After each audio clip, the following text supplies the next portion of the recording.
Jim, will you give us her objectives? Yes. Mary's objectives are to select an appropriate outline which allows listeners to easily follow and understand your speech, to make your message clear with supporting material directly contributing to that message, to use appropriate transitions when moving from one idea to another, to create a strong opening and conclusion. Her time is 5 to 7 minutes. She's working in project number 2, Organize Your Speech, of the Kapner Communication Manual. Thank you, Jim. During her many years of trailer trucking throughout the United States, no memory was quite as poignant to Mary as the experience of witnessing the aftermath of an F5 tornado in Kansas 21 years ago. Mary Kapner, F5, Mary Kapner. Thank you.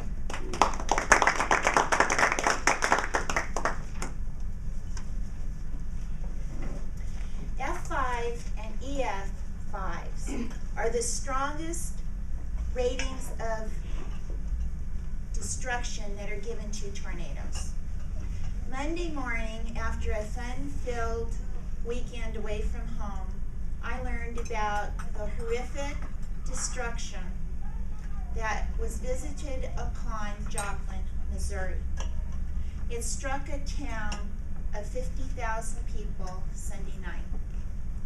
Steve, my husband, and I have been through Joplin many, many times in years past. The television images are shocking. But as clear as modern television technology is today, those images I watched Monday cannot compare as to the images I personally witnessed of a tornado myself. It was March 15th, 1990. We were traveling on State Highway 50 in Kansas. Our next stop was to be a little truck stop in Burton, Kansas, where we were going to lay over that evening and then head out the next morning for Wichita, which was our next job assignment. Steve, my husband, was anticipating washing our tractor trailer at a small do-it-yourself truck wash. He wanted to collect Susan B. Anthony quarters for the grandchildren, and their money dispenser dispensed those. We were planning the building of our home in Reno, Nevada. As a result, the past few days we had had our CB and radio turned down. We had so much to plan and talk about. As we came up to the off-ramp at our exit, there was a van blocking our way. A man was standing outside videotaping something.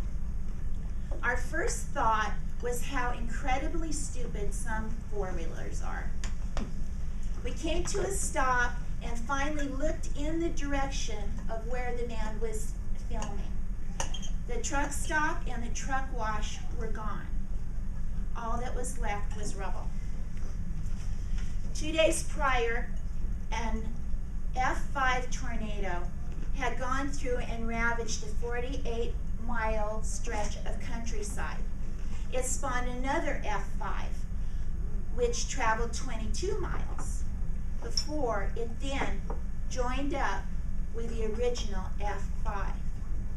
It was to become known as the Hessen tornado, the strongest tornado ever recorded in U.S. history up until that time, with wind speeds estimated to be between 261 and 318 miles per hour.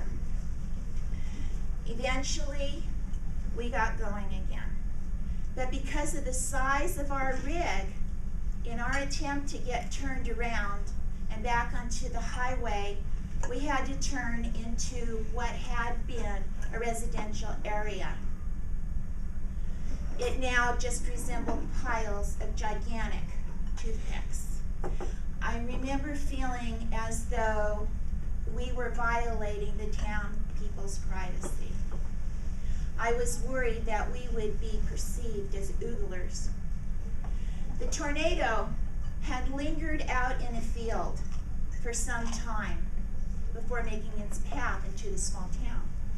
People had time to seek shelter, and they did. The people at the truck stop survived by huddling in the restaurant's huge refrigerator. One family was safely cocooned in their basement, or so they thought. As life has a habit of throwing curveballs,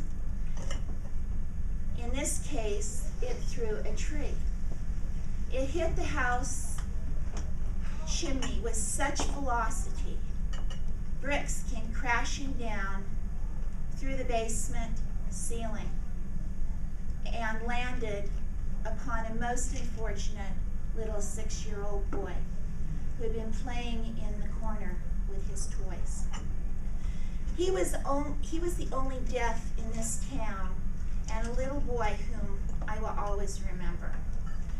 Amazingly, for all the miles that this tornado and its twin traveled, there were only a total of 2 deaths, mostly because it took a rural route, hitting less populated areas, unlike the Joplin tornado, which so unkindly plowed through dense residential areas with little warning.